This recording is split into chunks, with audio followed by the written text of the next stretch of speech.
ರೇಖಾ ದಾಸ್ ಅಂದರೆ ನಿಮಗೆ ಚೆನ್ನಾಗಿ ಗೊತ್ತಿರಬೇಕು. ಒಬ್ಬ ಹಾಸ್ಯ ನಟಿ, ಒಳ್ಳೆ ನಟಿ. ಅವ್ರಿಗೇನಾಗಿದೆ, ಇವತ್ತಿನ ಕಾಲದಲ್ಲಿ ಈ ಹೊಸಬ್ರೆಲ್ಲ ಬಂದು ಹಳೆ ನೀರು ಕೊಚ್ಕೊಂಡು ಹೋದಂಗೆ ನಮಗೆ ಯಾರೂ ಕೇಳ್ತಾ ಇಲ್ಲ. ಅದೇ ರೀತಿ ಅವರು ಈಗ ಜೀವನೋಪಾಯಕ್ಕೆ ಏನು ಮಾಡಬೇಕು ಅನ್ನೋ ಒಂದು ಪ್ರಶ್ನೆ ಬಂದಾಗ ಎಲ್ಲ ಕಡೆಯಿಂದ ಪ್ರಯತ್ನ ಮಾಡಿ ಕೈಕಾಲು ಹೊಡೆದು ಸರಿ ಇದು ಆಗಲ್ಲ ಅಂತೇಳ್ಬಿಟ್ಟು ತಮ್ಮದೇ ಆದ ಒಂದು ಚಾನಲ್ ಓಪನ್ ಮಾಡಿಕೊಂಡಿದ್ದಾರೆ. ದಯವಿಟ್ಟು ವೀಕ್ಷಕರು, ಪ್ರೇಕ್ಷಕರು, ಕನ್ನಡ ಕಲಾರಂಗದ ಪ್ರೇಕ್ಷಕರು ತಾವೆಲ್ಲ ಅವರಿಗೆ ಸಹಕರಿಸಿ ಈ ಚಾನಲನ್ನು ನೋಡಬೇಕು ಅಂತ ನಾನು ನಿಮಗೆ ವಂದನೆ ಮಾಡ್ತೀನಿ. ನಾನು ನಿಮ್ಮ ನಟ ಸತ್ಯಜಿತ್. ಸುಮಾರು 37 ವರ್ಷದಿಂದ ಕನ್ನಡ ಚಿತ್ರರಂಗದಲ್ಲಿ 659 ಸಿನಿಮಾಗಳಲ್ಲಿ ನಾನು ನಟಿಸಿದ್ದೇನೆ. ನನ್ನ ಬಗ್ಗೆ ಈಗಾಗಲೇ ಸುಮಾರು ಇಂಟರ್ವ್ಯೂಗಳಲ್ಲಿ ನೀವು ನೋಡಿರ್ಬೋದು. ಸುಮಾರು ಇಂಟರ್ವ್ಯೂಗಳಲ್ಲಿ ನನ್ನ ಜೀವನ ಕಥೆ ನಿಮಗೆ ಚೆನ್ನಾಗಿ ಗೊತ್ತಿರ್ಬೋದು. ನಾನು ಒಬ್ಬ ಹಿಂದಿ ಇಂಡಸ್ಟ್ರಿ ಬಾಂಬೆಯಿಂದ ಬಂದ ಕಲಾವಿದ. ನನಗೆ ಮೊದಲು ಜೀವ ಕೊಟ್ಟದ್ದು ಅಂಕುಶ್ ಅಂತ ಒಂದು ಹಿಂದಿ ಸಿನಿಮಾ. ನಾನಾ ಪಾಟೇಕರ್ ಹೀರೋ, ನಾನು ವಿಲನ್ ಆಗಿ ನಾನು ಮಾಡಿದ ಮೇಲೆ ಕನ್ನಡ ಚಿತ್ರರಂಗಕ್ಕೆ ಗೊತ್ತಾಯಿತು. ಆ ಸಿನಿಮಾ ತುಂಬ ಹಿಟ್ಟಾಗಿ ಹೋಯಿತು, ಒಂದು ತುಂಬ ಒಳ್ಳೆ ಕಲೆಕ್ಷನ್ ಕೊಡ್ತು. ಆವಾಗ ನಮ್ಮ ಕನ್ನಡದ ನಿರ್ದೇಶಕರು, ನಿರ್ಮಾಪಕರು ಎಲ್ಲರೂ ಇವನು ಹುಬ್ಬಳ್ಳಿಯವನು, ಇವನೊಬ್ಬ ಡ್ರೈವರ್, KSRTC ಡ್ರೈವರು, ಒಳ್ಳೆ ನಟ, ಚೆನ್ನಾಗಿ ಆ್ಯಕ್ಟ್ ಮಾಡಿದ್ದಾನೆ, ಇವನ್ನ ಕರೆಸಿ ನಮ್ಮ ಇಂಡಸ್ಟ್ರಿಗೆ ಅವನ್ನ ತಗೊಳ್ಳೋ ವಿಲನ್ನಿಗೆ ನಾವು ಉಪಯೋಗಿಸ್ಕೊಳ್ಳೋಣ.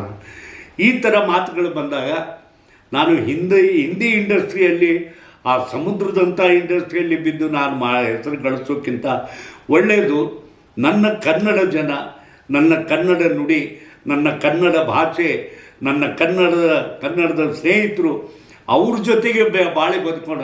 ನನ್ನ ಪ್ರತಿಭೆ ಏನಿದೆ ಇದು ಎಲ್ಲ ನನ್ನ ಕನ್ನಡಕ್ಕೆ ಸೀಮಿತವಾಗಿರಲಿ ಅಂತ ನಾನು ಮಾಡಿದ 659 ಸಿನಿಮಾಗಳಲ್ಲಿ ಪರಭಾಷೆಗೆ ನಾನು ಒಂದು ಸಿನಿಮಾನೂ ಆ್ಯಕ್ಟ್ ಮಾಡಿಲ್ಲ.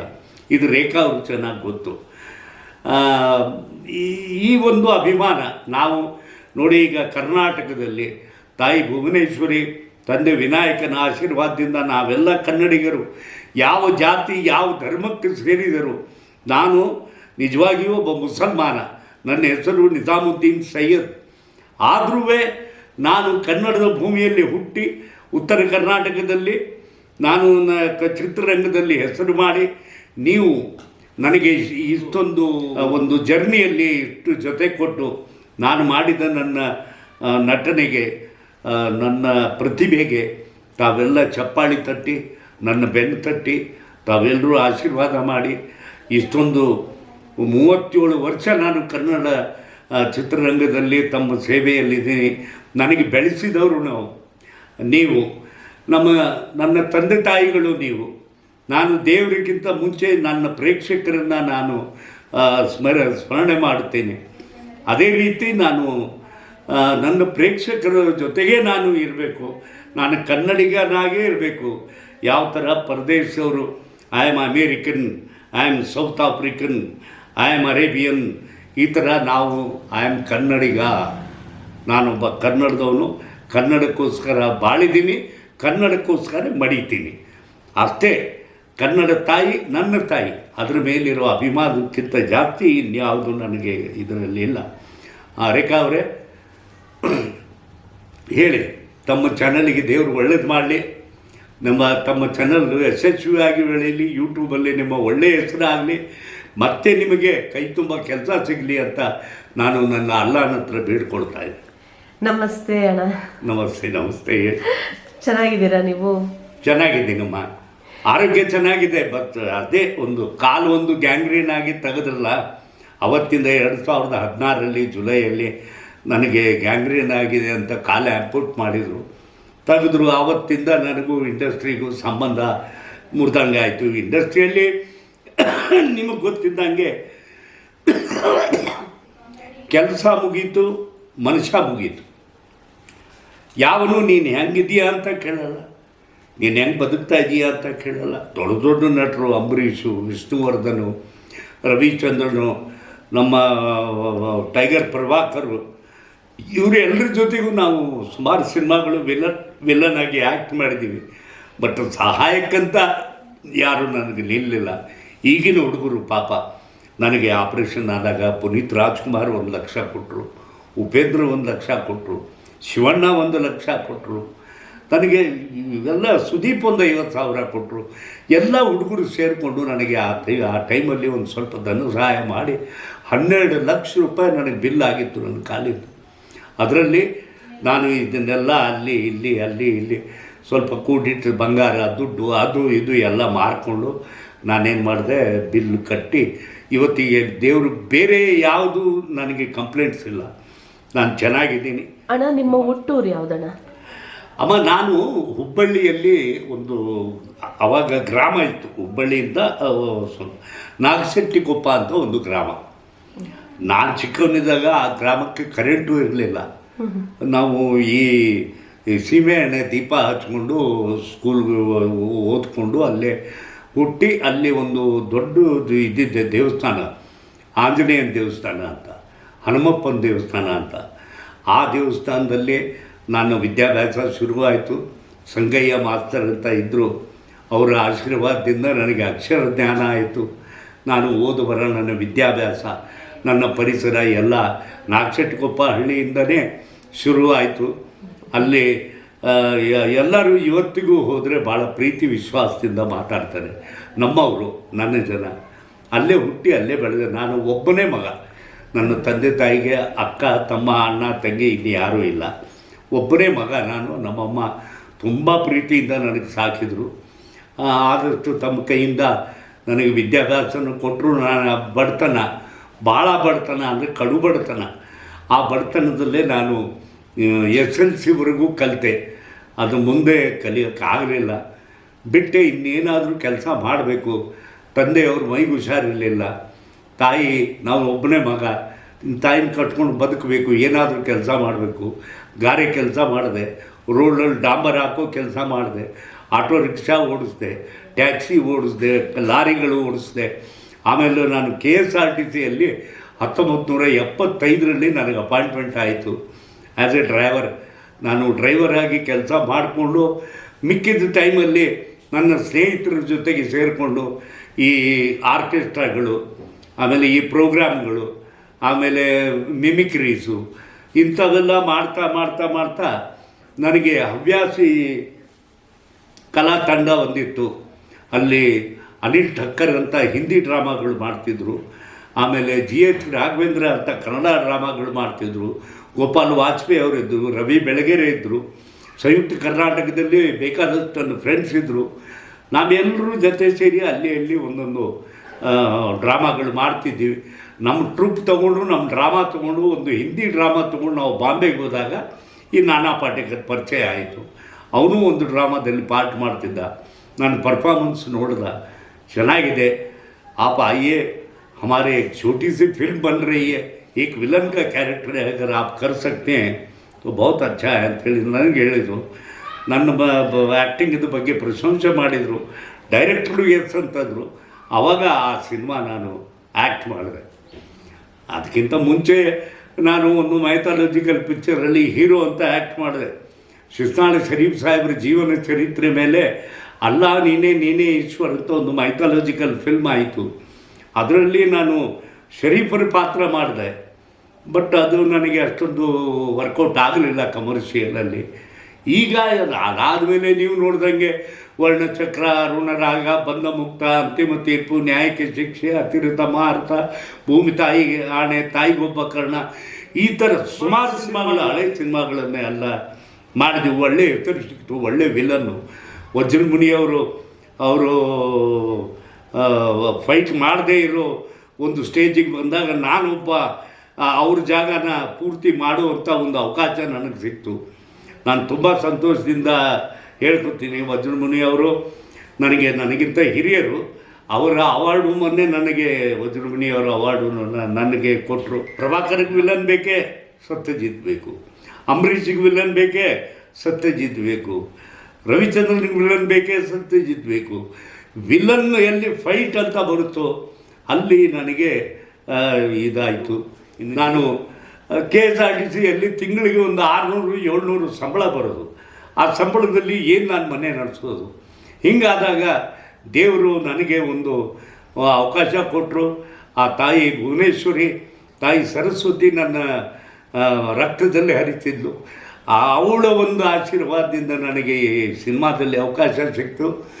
ನಾನು ಇಲ್ಲಿ ಒಂದು ಸಿನಿಮಾಕ್ಕೆ 10,000, 8,000, 7,000, 10,000, 12,000 ಈ ಥರ ನನಗೆ 1,000 ಗಟ್ಟಲೆ ದುಡ್ಡು ಸಿಗುವಾಗ ನಾನು ಇದು ಡ್ರೈವಿಂಗ್ ಕೆಲಸ ಇನ್ನೇನಕ್ಕೆ ಮಾಡಲಿ, ನನ್ನ ಮಕ್ಕಳು ಮರಿ ಎಲ್ಲ ಕಟ್ಕೊಂಡು ನಾನು ಬೆಂಗಳೂರಿಗೆ ಬಂದು 37 ವರ್ಷ ನಾನು ಇಂಡಸ್ಟ್ರಿಯಲ್ಲಿ ಕೆಲಸ ಮಾಡಿದೆ. ಇವತ್ತಿಗೆ 39 ವರ್ಷ ನಾನು ಇಲ್ಲಿಗೆ ಬಂದು ನನಗೆ ಚಿತ್ರರಂಗ ಒಳ್ಳೆಯ ಅವಕಾಶಗಳು ಕೊಟ್ಟಿದೆ. ನಾನು ಜೀವನ ಅದರಲ್ಲೇ ನಡೆಸಿದ್ದೀನಿ. ನನ್ನ ಮಕ್ಕಳ ಓದುವ ಅಭ್ಯಾಸಗಳನ್ನೆಲ್ಲ ಅದರಲ್ಲೇ ಮಾಡಿದ್ದೀನಿ. ನನ್ನ ಆಗು ಹೋಗುಗಳೆಲ್ಲ ನಾನು ಒಂದು ಒಳ್ಳೆಯ ಜೀವನ ಮಾಡಿದೆ ಅಂತ ಹೇಳ್ಕೊಳ್ಳೋಕ್ಕೆ ಚಿತ್ರರಂಗಕ್ಕೆ ನಾನು ವಂದನೆಗಳನ್ನು ಸಲ್ಲಿಸ್ತೀನಿ. ಮದುವೆ ಯಾವಾಗಾಯ್ತು ನಿಮಗೆ? ಅಮ್ಮ, ಮದುವೆ ಯಾವಾಗಾಯ್ತು? ಮದುವೆ 1981ರಲ್ಲಾಯಿತು. 81ರಲ್ಲಿ ಅಂದರೆ ಮದುವೆ ಅದು ಹೇಳ್ತಾರಲ್ಲ, ದಾನೆ ದಾನೆ ಪೇ ಲಿಕ್ಕಾಯ ಖಾನೆ ವಾಲೆ ಕಾ ನಾಮ್ ಅಂದಂಗೆ, ನನ್ನ ಬಸ್ಸಲ್ಲೇ ನನ್ನ ಮಿಸ್ಸಸ್ಸು ತನ್ನ ಹೈಸ್ಕೂಲಿಗೆ ಟ್ರಾವೆಲ್ ಮಾಡ್ತಿದ್ದು ಯೂನಿವರ್ಸಿಟಿಯಿಂದ ಕೆ ಬೋರ್ಡ್ ಹೈಸ್ಕೂಲಿಗೆ. ಮುಗ್ಧವಾಗಿ ಯಾರಿಗೂ ಮಾತಾಡೋದಿಲ್ಲ, ಬಿಡೋದಿಲ್ಲ, ಬರೀ ಒಂದ್ಸರಿ ನೋಡ್ಕೊಂಡು ನಗ್ತಾ ಒಂದು ಕಡೆ ಒಂದು ಮೂಲೆಯಲ್ಲಿ ಕೂತಿರೋದು. ಯಾಕೋ ಎಲ್ಲೂ ಒಂದು ಇಷ್ಟ ಆಯಿತು. ಇಷ್ಟ ಆಗಿ ಅದೊಂದು ದೊಡ್ಡ ರಾಮಾಯಣ, ದೊಡ್ಡ ಕಥೆ ಆಯಿತು. ಅದು ಆ ಸ್ಕೂಲಿಗೆ ಅವ್ರ ಅಕ್ಕ, ಅವ್ರ ತಮ್ಮ, ಆಮೇಲೆ ಇವಳು 3 ಜನ ಬರ್ತಿದ್ರು. ಡೈಲಿ ಟ್ರಾವೆಲ್ ಮಾಡ್ತಿದ್ರು. ಅವಳು ಮುಂದಿನ ಸೀಟ್ಗೆ ಬಂದು ಕೂತ್ಕೊಳ್ಳೋಳು. ಇದೆಲ್ಲ ಒಂದು ಕಥೆ ಕಟ್ಟಿ ಅವ್ರ ತಮ್ಮ ಹೋಗಿ ಅವ್ರ ಫಾದರ್ ಹತ್ರ ಹೇಳಿದ್ದಾನೆ. ಅವಳಿಗೆ ಹ್ಯಾರಾಸ್ಮೆಂಟ್ ಶುರು ಆಯಿತು. ನಾನು ಏನಿದು ಒಬ್ಬ ಡ್ರೈವರ್ಗೋಸ್ಕರ ಯೂನಿವರ್ಸಿಟಿ ರಿಜಿಸ್ಟ್ರ್ ಮಗಳಿಗೆ ಈ ಥರ ಹ್ಯಾರಾಸ್ ಆಗ್ತಾ ಇದೆಯಲ್ಲ ಅಂತ ನಾನೇ ಪರ್ಸನಲಾಗಿ ಹೋಗಿ ಕೇಳಿದ್ರು, ಸಾಹೇಬ್ರೆ ಹೊಡೆಯೋದೆಲ್ಲ ಮಾಡಬೇಡಿ, ನನಗೂ ನಾನು ನೋಡಿ ನಾನು ಒಬ್ಬ ಕೆಲಸ ಮಾಡೋನು, ಅದು ಒಂದು ಮಗು ಪಾಪ SLC ಓದ್ತಾ ಇದೆ, ನಿಮ್ಮ ಮಕ್ಕಳು ನಿಮ್ಮ ಮಗುನ ನನ್ನ ಹೆಸರು ಹೇಳಿ ಹೊಡೆಯೋದ್ರಲ್ಲಿ ಏನು ಪ್ರಯೋಜನ ಇದೆ? ಇದನ್ನು ನೀವೇ ಅವ್ರ ತಲೆ ಕಟ್ತಾ ಇದ್ದೀರಾ. ದಯವಿಟ್ಟು ಈ ಹೊಡೆಯೋದು ಬಡಿಯೋದು ಬಂದ್ ಮಾಡಿ ಸರ್, ನಿಮ್ಮ ಕೈ ಮುಗಿತೀನಿ. ಆಕ್ಚುಲಿ ನಿಮ್ಮಿಬ್ಬರಲ್ಲಿ ಯಾವುದೇ ತರದ ಲವ್ ಸಂಬಂಧ ಅದು ಏನೋ ಒಂದು ಲುಕ್, ಅವಳು ನನಗೆ ನೋಡಬೇಕು, ನಾನು ಒಂದು ದಿವಸದಲ್ಲಿ ಅವಳನ್ನ ನೋಡಲೇಬೇಕು, ಆ ಥರ ಇತ್ತು. ಅದು ಏನೋ ದೇವ್ರ ದೈವನೋ ನನಗೆ ಗೊತ್ತಿಲ್ಲ. ಬಟ್ ನೋಡ್ಬೇಕು, ಯಾಕೆ ಬಂದಿಲ್ಲಲ್ಲ ಅವಳು? ಬಟ್ ಆ ಪ್ರೀತಿ ಆಗಿಲ್ಲ. ಏನು ಓರಲ್ ಆಗಿ ನಾವು ಹೇಳ್ಕೊಳ್ಳಿಲ್ಲ ಯಾವತ್ತು. ಇಲ್ಲ, ನಾವು ಅವಳು ಹೇಳ್ಕೊಳ್ಳಿಲ್ಲ, ನಾನು ಹೇಳ್ಕೊಳ್ಳಿಲ್ಲ.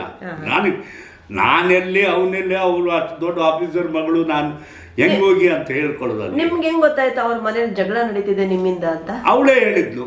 ಅವಳು ಒಂದಿನ ಒಡಿಸ್ಕೊಂಡು ನಾನು ಬಸ್ಸಲ್ಲಿ ಬಂದು ನಾನು ಬಸ್ ಸ್ಟ್ಯಾಂಡಲ್ಲಿ ಪ್ಯಾಸೆಂಜರ್ ಇಳಿಸ್ಬೇಕಲ್ಲ, ಇಳಿಸಿದ್ರೆ ನನ್ನ ಡ್ಯೂಟಿ ಮುಗೀತು. ನಾನು ಬೇರೆ ಡ್ರೈವರಿಗೆ ಆ ಗಾಡಿ ಹ್ಯಾಂಡ್ ಓವರ್ ಮಾಡಿ ಬರಬೇಕು. ಎಲ್ಲರೂ ಇಳಿದು ಹೋದ್ರು. ನಾನು ನೋಡ್ತೀನಿ ಇವಳು ಕೂತಾ ಇದ್ದಾಳೆ. ಯಾಕೆ ಏನು ಸಿಕ್ಕಾಪಟ್ಟೆ ಅಲ್ಲಿ ಇಲ್ಲಿ ಎಲ್ಲ ಕೈಗೆ ಎಲ್ಲ ಒಡೆದು ಬಾತ್ಕೊಂಡ್ಬಿಟ್ಟಿತ್ತಲ್ಲ, ಊದ್ಕೊಂಡ್ಬಿಟ್ಟಿತ್ತು. ಈ ಥರ ಎಲ್ಲ ಬೆಲ್ಟ್ ತೊಗೊಂಡೆಲ್ಲ ಹೊಡೆದಿದ್ರು. ಸರಿ, ಯಾಕೆ ಹಿಂಗಾಗಿದೆ ಅಲ್ಲ, ಏನು ವಿಷಯ ಏನಿಲ್ಲ, ನಿಮ್ಮ ಹೆಸರು ತೊಗೊಂಡು ನನಗೆ ಹೊಡಿತಾರೆ, ನಾನೇನು ತಪ್ಪು ಮಾಡಿದ್ದೀನಿ ಹಂಗೆ ಹಿಂಗೆ ಅಲ್ಲ, ನನಗೆ ಯಾಕೋ ನನಗೋಸ್ಕರ ಯಾಕೆ ಹೊಡಿತಾರೆ ಇವರು? ನಿಮ್ಮಿಬ್ಬರಲ್ಲಿ ಪ್ರೀತಿ ಇತ್ತು ಅಂತ ಅವ್ರ ಅಣ್ಣನಿಗೆ ಹೆಂಗೆ ಗೊತ್ತಾಯ್ತು?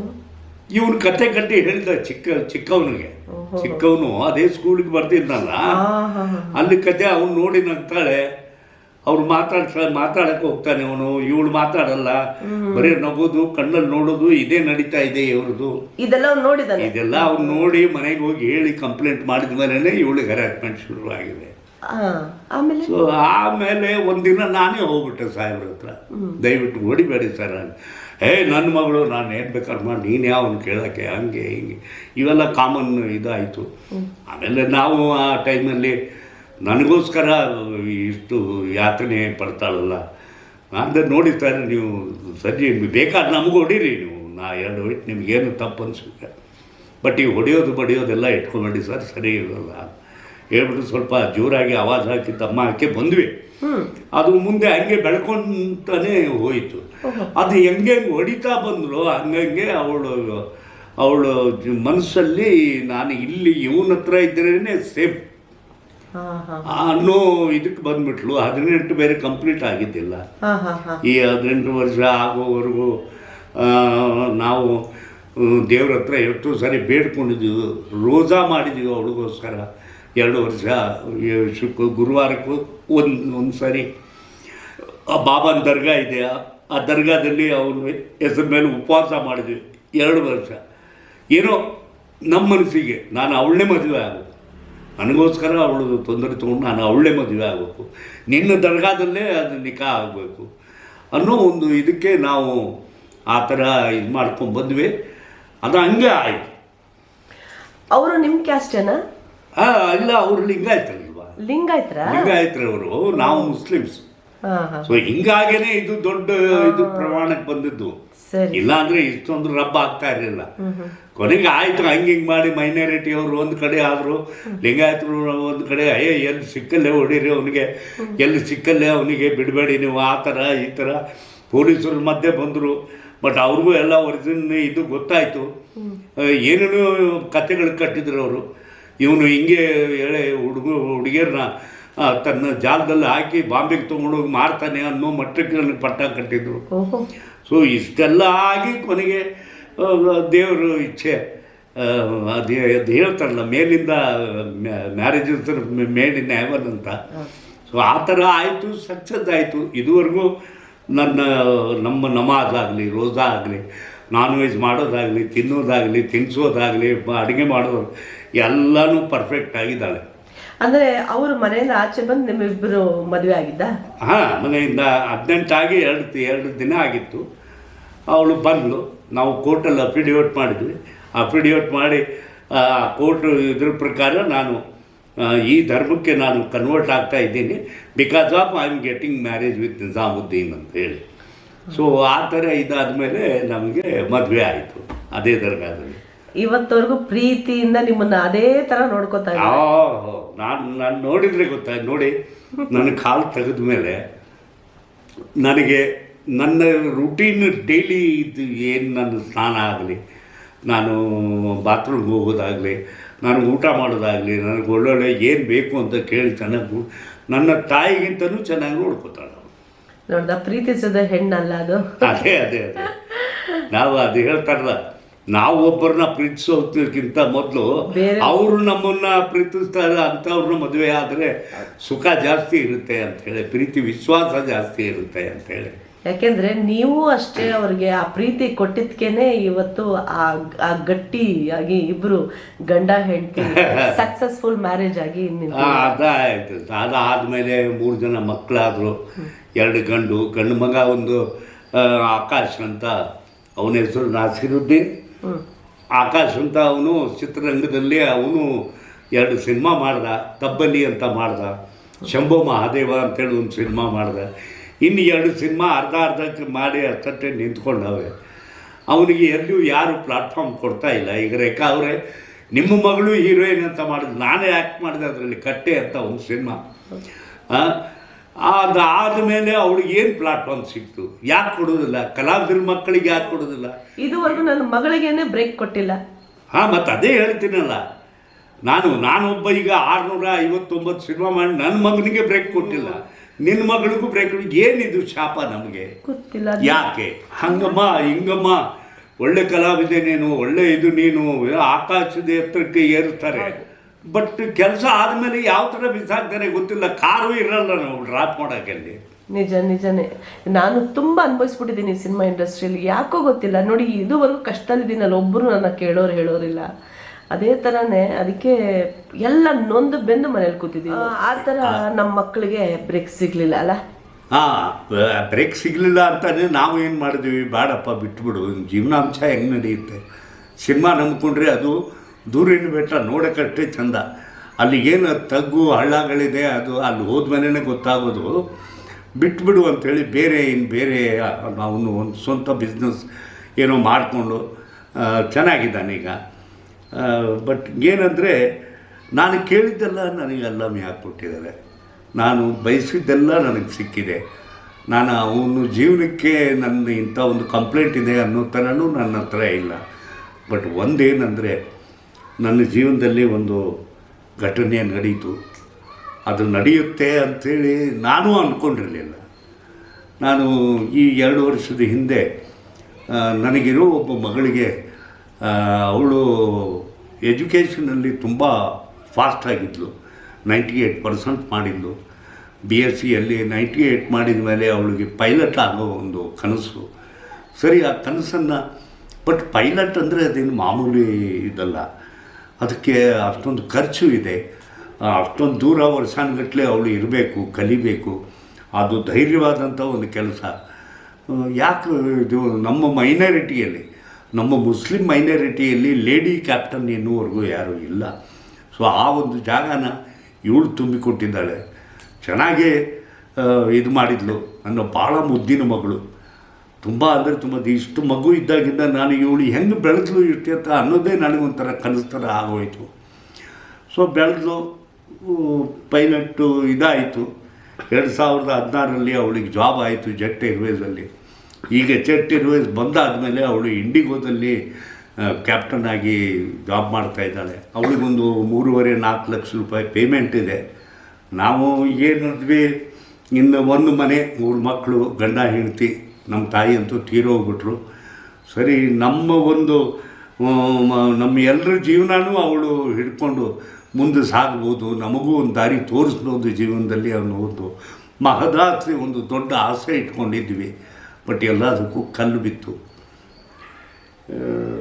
ತುಂಬ ಭಾಳ ದುಃಖ ಆಗುತ್ತೆ ಈ ಒಂದು ಇದು. ಅಂದರೆ ಇಡೀ ಜೀವನದಲ್ಲಿ ನಾನು ಗಳಿಸಿದ್ದು ಎಲ್ಲನೂ ಅವಳಿಗೆ ಮುಡುಪಿಟ್ಟು ನಾನು ಅವಳಿಗೆ 1 ವರ್ಷ ಅಮೇರಿಕಾ ಕಳಿಸಿ ನನ್ನ ಇರೋ ಒಂದೇ ಒಂದು ಮನೆ, ಒಂದು ಅಸೆಟ್ ನನ್ನ ಲೈಫಲ್ಲಿ ನಾನು ಮಾಡಿದ್ದು ಗ್ರೌಂಡ್ ಪ್ಲಸ್ 2 ಫ್ಲೋರಿನ ಮನೆ.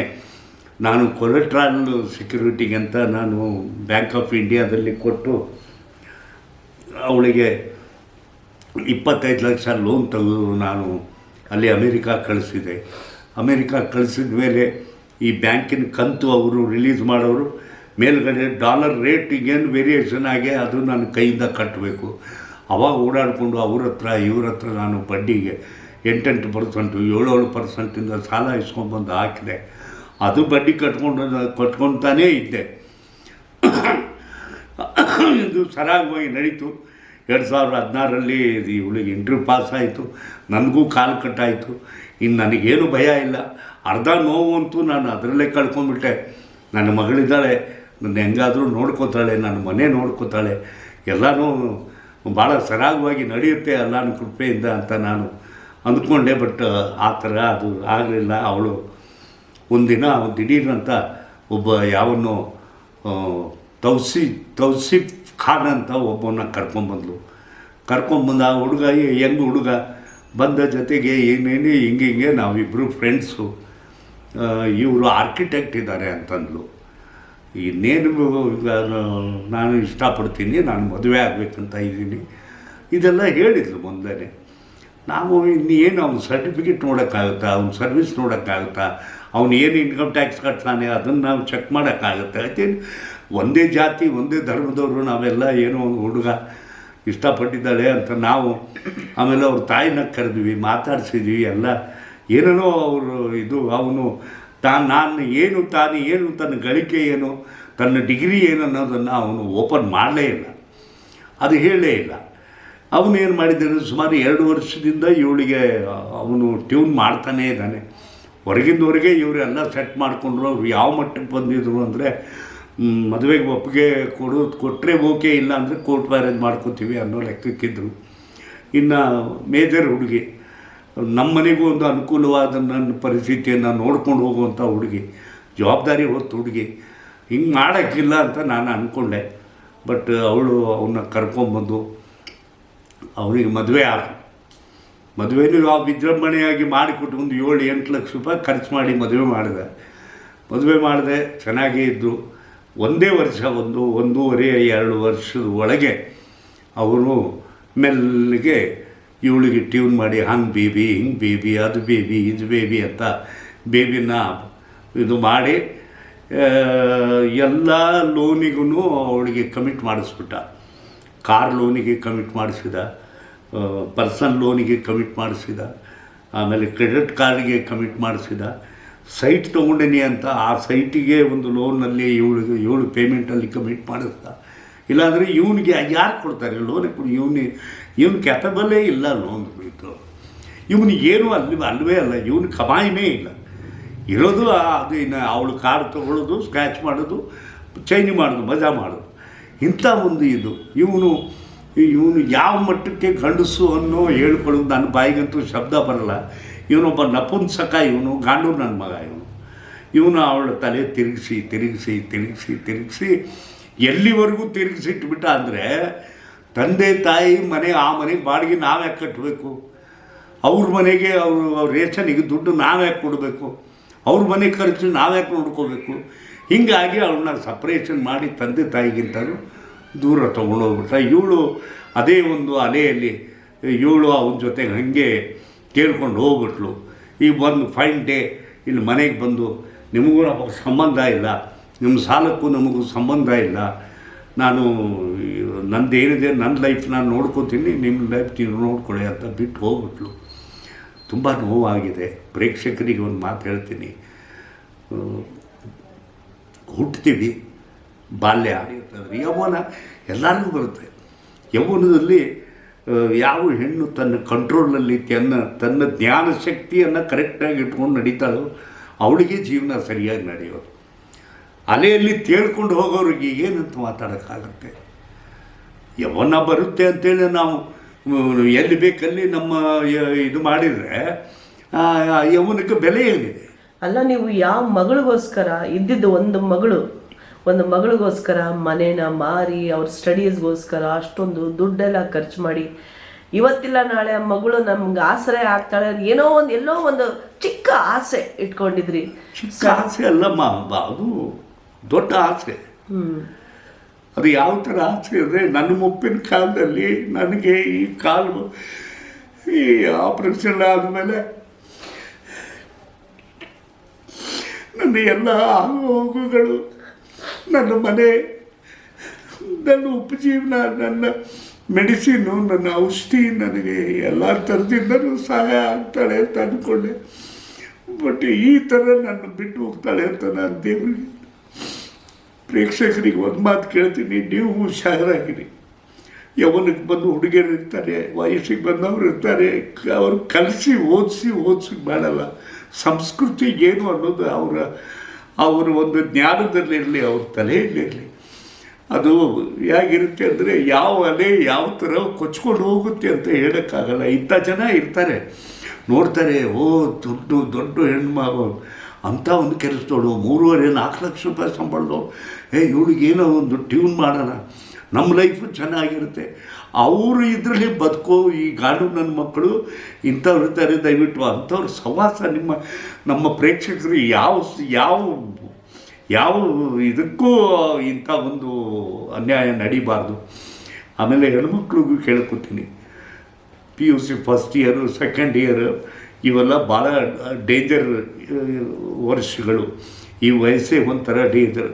ಹಂಬಲ ಇರುತ್ತೆ, ಆಸೆ ಇರುತ್ತೆ, ನಾನು ಹಂಗೆ ಮಾಡಬೇಕು, ನಾನು ಹಿಂಗೆ, ಇವೆಲ್ಲ ಕನಸುಗಳ ಹಿಂದೆ ಹೋಗಬೇಡಿ. ಅದನ್ನು ಬಿಟ್ಟು ನಾನು ಏನು ಆಗಬೇಕು, ನಾನೇನು ಸಾಧಿಸಬೇಕು, ನಮ್ಮ ಮನೆ ಘನತೆ ಗೌರವನ ನಾನು ಹೆಂಗೆ ಬೆಳೆಸಬೇಕು, ನಮ್ಮ ಅಪ್ಪನ ಹೆಸರು ನಾವು ಹೆಂಗೆ ಇದು ಮಾಡಬೇಕು, ಇದ್ರ ಮೇಲೆ ನಿಮ್ಮ ಒತ್ತಡ ಇರಲೇ ಹೊರತು ಈ ಪ್ರೀತಿ, ಪ್ರೇಮ, ವಿಶ್ವಾಸ ಇದು ಯಾವುದು ನಿಮಗೆ ಕೆಲಸಕ್ಕೆ ಬರೋಲ್ಲ. ಹಾಳಾಗ್ತೀರಾ. ದಯವಿಟ್ಟು ಅದು ಓದ್ರಿ, ಚೆನ್ನಾಗಿ ಓದ್ರಿ, IAS ಮಾಡಿ, IPS ಮಾಡಿ. ನಿಮ್ಮ ಘನತೆ, ನಿಮ್ಮ ಮನೆತನದ ಮರ್ಯಾದೆಯನ್ನು ಒಂದು ದೊಡ್ಡ ಅಡಿಗಲ್ಲಾಗಿ ನೀವು ನಿಲ್ಲಿಸಿ ಅದನ್ನು ಮಾಡಿ ಹೋಗಿ. ಇಂಥ ಚಪ್ಪರ್ ಸುಳೆ ಮಕ್ಕಳು ಇಂಥವ್ರು ಅಲ್ಲಿ ಇಲ್ಲಿ ಬರ್ತಾರೆ, ಏನೋ ಹೇಳ್ತಾರೆ, ಯಾವುದೋ ಒಂದು ಮಳ್ಳು ಮಾಡ್ತಾರೆ, ಏನೋ ಒಂದು ಮಾಡ್ತಾರೆ, ಎಲ್ಲೋ ಒಂದು ಜಾರ್ತಿಲ್ಲ, ನಿಮಗೆ ತಿಳುವಳಿಕೆ ಇರಲ್ಲ. ಆ ತಿಳುವಳಿಕೆ ಬಿಟ್ಟು ಇಲ್ಲ, ತಿಳುವಳಿಕೆಯಿಂದ ಕೆಲಸ ಮಾಡ್ಕೊಳ್ಳಿ. PUC first year, second year, degree first ಇಯರ್ವರೆಗೂ ನೀವು ನಿಮ್ಮನ್ನು ಭಾಳ ತಟಸ್ಥವಾಗಿ, ಭಾಳ ಬದ್ಧವಾಗಿ ಇಟ್ಕೊಂಡು ಯಾವುದೂ ಅಡ್ಡದಾರಿ ನಾವು ತುಳಿಬಾರ್ದು ಅನ್ನೋ ಒಂದು ಜ್ಞಾನ ಆ ದೇವರು ತಾಯಿ ಭುವನೇಶ್ವರಿ, ತಂದೆ ವಿನಾಯಕ ನಿಮಗೆ ಕೊಟ್ಟು ಎಲ್ಲ ಮಕ್ಕಳು ಭಾಳ ಪ್ರೀತಿ ವಿಶ್ವಾಸದಿಂದ ತಂದೆ ತಾಯಿಯನ್ನು ಅವ್ರನ್ನ ಗೌರವಿಸಿ ಅವ್ರನ್ನ ನೋಡ್ಕೊಳ್ತಾರೆ ಅಂತ ನಾನು ನಂಬಿದ್ದೀನಿ. ಇದು ನಮ್ಮ ಮನೆಯಲ್ಲಿ ನಡೆದಿದೆ, ಬೇರೆ ಯಾವ ಪ್ರೇಕ್ಷಕರ ಮನೆಯಲ್ಲೂ ನಡೆಯಬಾರ್ದು ಅನ್ನೋ ಒಂದು ಉದ್ದೇಶದಿಂದ ಹೇಳ್ತಾ ಇದ್ದೀರಾ ನೀವು. ಕರೆಕ್ಟ್. ಎಲ್ಲ ಗಂಡಸರು ಆ ಥರ ಇರಲ್ಲ ಅಲ್ಲ, ಕೆಲವರು ಆ ಥರ ಇರ್ತಾರೆ ಅನ್ಸುತ್ತೆ. ಅಲ್ಲ, ಅವರೇ ಇವರೇ ಅಂತಲ್ಲ, ಗಂಡಸರು ತಪ್ಪು ಮಾಡ್ಬೋದು, ಬಟ್ ಹೇಳೋಕ್ಕಾಯ್ತು ವೇವ್ ಅದು ಏನೋ ಒಂದು ಚಂಡಮಾರುತ ಗಾಳಿ ಬೀಸ್ದಂಗೆ ಬೀಸುತ್ತೆ ಈ ವಯಸ್ಸಲ್ಲಿ.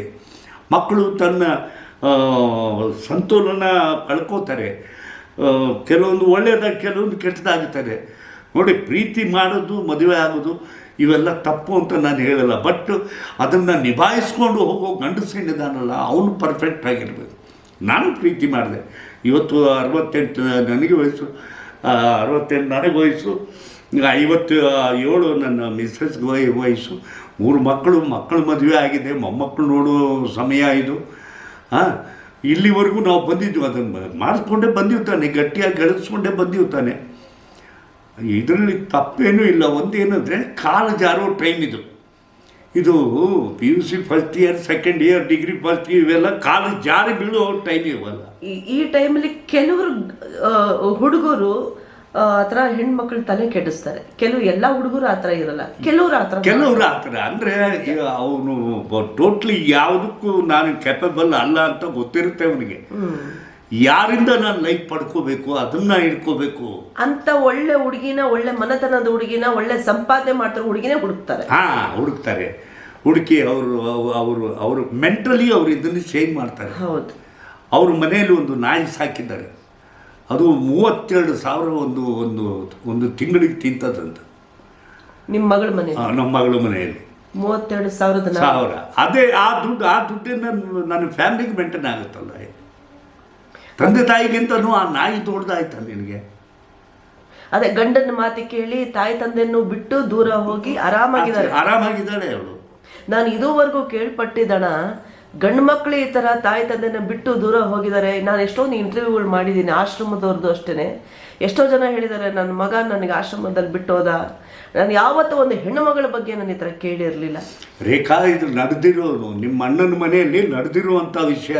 ಇದು ನನಗೆ ಕೇಳಿ ತುಂಬಾನೇ ಆಶ್ಚರ್ಯ ಆಗ್ತಿದೆ. ಯಾಕೆಂದರೆ ಒಂದು ಹೆಣ್ಣು ಮಗಳು ತಾಯಿ ತಂದೆನ ನೋಡ್ಕೋತಾರೆ, ಆದರೆ ಈ ಮನೆಯಲ್ಲಿ, ನಮ್ಮ ಅಣ್ಣನ ಮನೆಯಲ್ಲಿ ಒಂದು ಹೆಣ್ಣು ಮಗಳೇ ಎಷ್ಟು ಈ ಥರ ನೋವು ಕೊಟ್ಟು ಹೋಗಿದ್ದಾರೆ ತಾಯಿ ತಂದೆಗೆ ಅಂತಂದ್ರೆ, ಅದು ಎಷ್ಟೆಷ್ಟು ದೊಡ್ಡ ಕನಸುಗಳು ಇಟ್ಕೊಂಡು ಅವ್ರಿಗೆ ಓದಿಸಿ, ಮನೇನೋ ಮಾರ್ಬಿಟ್ಟು ಅವ್ರಿಗೆ ಓದಿಸಿದ್ದೀರಾ. ಇವತ್ತು ನೀವು ಬಾಡಿಗೆ ಮನೇಲಿ ಇದ್ದೀರಾ, ಇವತ್ತು ಅವರು ಒಂದು ಸ್ವಂತ ಮನೆ ಮಾಡಿಕೊಂಡು ಲಕ್ಷಾಂತರ ರೂಪಾಯಿ, 4 ಲಕ್ಷ 5 ಲಕ್ಷ ಸಂಪಾದನೆ ಮಾಡಿಕೊಂಡು 32,000 ನಾಯಿ ಸಾಕೊಂಡು ಮನೇಲಿದ್ದಾರೆ. ಅದೇ ದುಡ್ಡು ಒಂದು ತಂದೆಗೆ ಒಂದು ಹೆಲ್ಪ್ ಮಾಡ್ಬೋದಾಗಿತ್ತಲ್ಲ. ಬಟ್ ಇದು ಮೆಡಿಸಿನ್ಗೆ ದುಡ್ಡು ಕೊಡಲ್ಲಮ್ಮ, ಇಂಜೆಕ್ಷನ್ ಇನ್ಸುಲಿನ್ಗೆ ದುಡ್ಡು ಕೊಡಲ್ಲಮ್ಮ. ಇನ್ನು ನೀ ಏನಂತ ಕೇಳಿ, ಬಾಯಿ ಬಿಟ್ಟು ಕೇಳಿದೆ, ಅಮ್ಮ ನನ್ನ ಮೆಡಿಸಿನ್ಗಾದರೂ ಒಂದು 5,000 ನೀನು ನನ್ನ ಅಕೌಂಟ್ಗೆ ಹಾಕು. ನನ್ನ ಹತ್ರ ಇಲ್ಲ ದುಡ್ಡು, 5,000ಕ್ಕೂ ಹಾಳಾಗೋಯ್ತೆ. ಇನ್ನು ಎಲ್ಲನೂ ಹಾಳಾಗಿರುತ್ತೆ. ನಮ್ಮ ಶಾಪ ಕಟ್ಕೊಂಡು ನೀನು ಚೆನ್ನಾಗಿರಲ್ಲ, ಖಂಡಿತ ಚೆನ್ನಾಗಿರಲ್ಲ. ನೀನು ಚೆನ್ನಾಗಿರಲ್ಲ, ನನ್ನ ಮಗನೂ ಚೆನ್ನಾಗಿರಲ್ಲ. ಇವತ್ತಿನ ನಾಳೆ ನಿಮ್ಮ ಆ ನೋವು, ನಿಮ್ಮ ಆ ಕಣ್ಣೀರು ಇವತ್ತು ನೀವು ಹತ್ತಿದ್ರಲ್ಲ, ಅದು ತಟ್ಟುತ್ತೆ ಅವರಿಗೆ, ಖಂಡಿತ ತಟ್ಟುತ್ತೆ. ಏನು ನಮಗೆ ಹೆಂಗಾಗ್ಬಿಟ್ಟಿದೆ ಅಂದರೆ, ಯಾರ ಮುಂದೆ ನಾವು ದೊಡ್ಡ ಕಲಾವಿದನಾಗಿ ನಾನು ಯಾರ ಮುಂದೆ ಈ ನೋವನ್ನು ಹೇಳ್ಕೊಳ್ಳಿ. ಸದ್ಯದ ನನ್ನ ಪರಿಸ್ಥಿತಿ ಏನು, ನನ್ನ ಖರ್ಚು ವೆಚ್ಚಗಳು ಏನು. ಮಗ ಇದ್ದಾನೆ, ಅವನಿಗೂ ಒಂದು ಸಂಸಾರ ಇದೆ, ಅವ್ನು ಮದುವೆ ಆಗಿದ್ದಾನೆ. ಎಲ್ಲ ಈ ಮನೆ ಬಾಡಿಗೆ ಬರ್ಡನ್ನು ಎಲ್ಲ ಅವನು ಹೆಗಲ ಮೇಲೆ ಹಾಕಿ.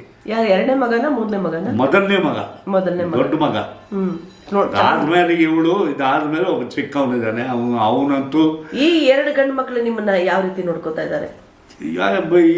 ಅವ್ರಿಗೇನು ಯಾವುದಕ್ಕೂ ಶಾಶ್ವತವಾದ ಕೆಲಸ ಇಲ್ಲ ತಾನೆ.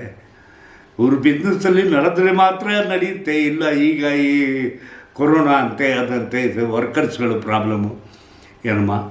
ಅವನು ಚಿಕ್ಕ ಪುಟ್ಟ ಕೆಲಸ ಮಾಡ್ಕೊಂಡು ಅಲ್ಲಿ ಸ್ವಲ್ಪ ದುಡ್ತಿದ್ದ ಚಿಕ್ಕವನು, ಅವನಿಗೂ ಒಂದು ಪ್ರಾಬ್ಲಮ್ಮು. ಕೆಲಸಗಳೇ ಇಲ್ಲ. ಅಲ್ಲಿ ಎಂತೆಂಥ ಕಲ್ತವರಿಗೆ, ಎಂತೆಂಥ IAS ಆಫೀಸರ್ಗಳಿಗೆ ಕೆಲಸಗಳಿಲ್ಲದಂಥ ಒಂದು ಪರಿಸ್ಥಿತಿ ಇದು. ಏನೋ ಒಂಥರ ಜೀವನ ಸುಮ್ಮನೆ ದುಡ್ತಾ ಇದ್ದೀವಿ ನಡೀತದೆ. ಬಟ್ ಈ 2 ಗಂಡು ಮಕ್ಕಳು ನಿಮ್ಮನ್ನು ಚೆನ್ನಾಗಿ ನೋಡ್ಕೋತಾ ಚೆನ್ನಾಗಿ ಚೆನ್ನಾಗಿ ನನ್ನ ದೊಡ್ಡ ಮಗ ಅಂತೂ ಪಾಪ ಭಾಳ ಇದೆ, ಗ್ರೇಟ್ ಮ್ಯಾನ್. ಚಿಕ್ಕ ಮಗ? ಚಿಕ್ಕ ಮಗನೂ ಒಳ್ಳೆ ಚೆನ್ನಾಗಿ ಇದ್ದದ್ರಲ್ಲೇ ಅವನು ಎಷ್ಟು ದುಡಿತಾನೋ ಅಷ್ಟು ತಂದು ಕೊಡ್ತಾನೆ. 2 ಸೊಸೆಯರು? ಹಾಂ, ಸೊಸೆನೂ ಈಗೀಗ ಬಂದಿದ್ದಾರೆ, ಒಂದು ತಿಂಗಳಾಯಿತು. ಓಹೋ. ಅವರು ಇನ್ನೂ ಅದು ಒಂದು ಮಗಳಿದ್ದಂಗೆ ಅಂತ ನಾವು ದೊಡ್ಡ ಮನಸ್ಸು ಮಾಡಿ ಎಷ್ಟು ದಿನ ಹಂಗೆ ಇರೋದು, ಮದುವೆ ಆದರೂ ಮಾಡೋಣ ಅಂತ ಒಂದು ಮದುವೆ ಮಾಡಿ ಬಂದಿದ್ದೀವಿ. ದೇವರ ಅದೇನು ಅವ್ರಿಗೆ ಇದು ಕೊಡ್ತಾರೆ. ದೊಡ್ಡ ಸೊಸೆ? ಹಾಂ, ದೊಡ್ಡ ಮಗನ ಸೊಸೆ? ದೊಡ್ಡ ಮಗನ ಸೊಸೆನೇ ಇವರು. ಚಿಕ್ಕವನ ಮದುವೆ ಆಗಿಲ್ಲ. ಮದುವೆ ಆಗಿಲ್ವಾ? Okay okay. ಚಿಕ್ಕವನ ಮದುವೆ ಆಗಿಲ್ಲ. ಸೊ ಅದಕ್ಕೆ ವೀಕ್ಷಕರಿಗೆ ನಾನು ಇಷ್ಟೇ ಕೇಳ್ಕೊತೀನಿ, ರೇಖಾದಾಸ್ ಟಾಕೀಸ್ ಈ ಚಾನಲು ತುಂಬ ಉತ್ತುಂಗಕ್ಕೆ ಬೆಳೀಲಿ, ಒಳ್ಳೆಯ ಹೆಸರು ಮಾಡಲಿ, ಒಳ್ಳೊಳ್ಳೆ ಕವರೇಜ್ಗಳು ಮಾಡಲಿ. ರೇಖಾ ನನ್ನ ಒಂದು ಪುಟ್ಟ ತಂಗಿ ಇದ್ದಂಗೆ, ಜೊತೆಗೆ ಸಿನಿಮಾಗಳಲ್ಲಿ ಸುಮಾರು ಪಾತ್ರಗಳೆಲ್ಲ ಮಾಡಿದ್ದೀವಿ. ಒಳ್ಳೆ ಹುಡುಗಿ. ಏನೋ ದುಃಖದ ಟೈಮ್ ಈ ಕಡೆನೂ ಆ ಕಡೆಗೆ ಎಲ್ಲರಿಗೂ ಆವರಿಸಿರುತ್ತೆ. ಯಾವುದೋ ಒಂದು ಬೆಳಕು ಬಿಸಿಲು ಇದ್ದಂಗೆ ಬರ್ತದೆ ಹೋಗ್ತದೆ. ಅದನ್ನು ಎದುರಿಸೋ ಧೈರ್ಯ ನಮ್ಮ ಹತ್ರ ಇರಬೇಕು. ದೇವರು ನಮಗೆ ಆ ಶಕ್ತಿ ಕೊಡಲಿ ಅಂತ ನನಗೂ, ಇವತ್ತು ರೇಖಾ ಅವ್ರಿಗೂ ಈ ಚಾನಲ್ಗೆ ಒಳ್ಳೆಯ ಹೆಸರು ಬರಲಿ ಅಂತ ನಾನು ಕೇಳಿಕೊಳ್ಳುತ್ತಾ ತಮ್ಮೆಲ್ಲರಿಗೂ ನಾನು ವಂದನೆಗಳನ್ನು ಸಲ್ಲಿಸ್ತೀನಿ. ಜೈ ಹಿಂದ್, ಜೈ ಕರ್ನಾಟಕ.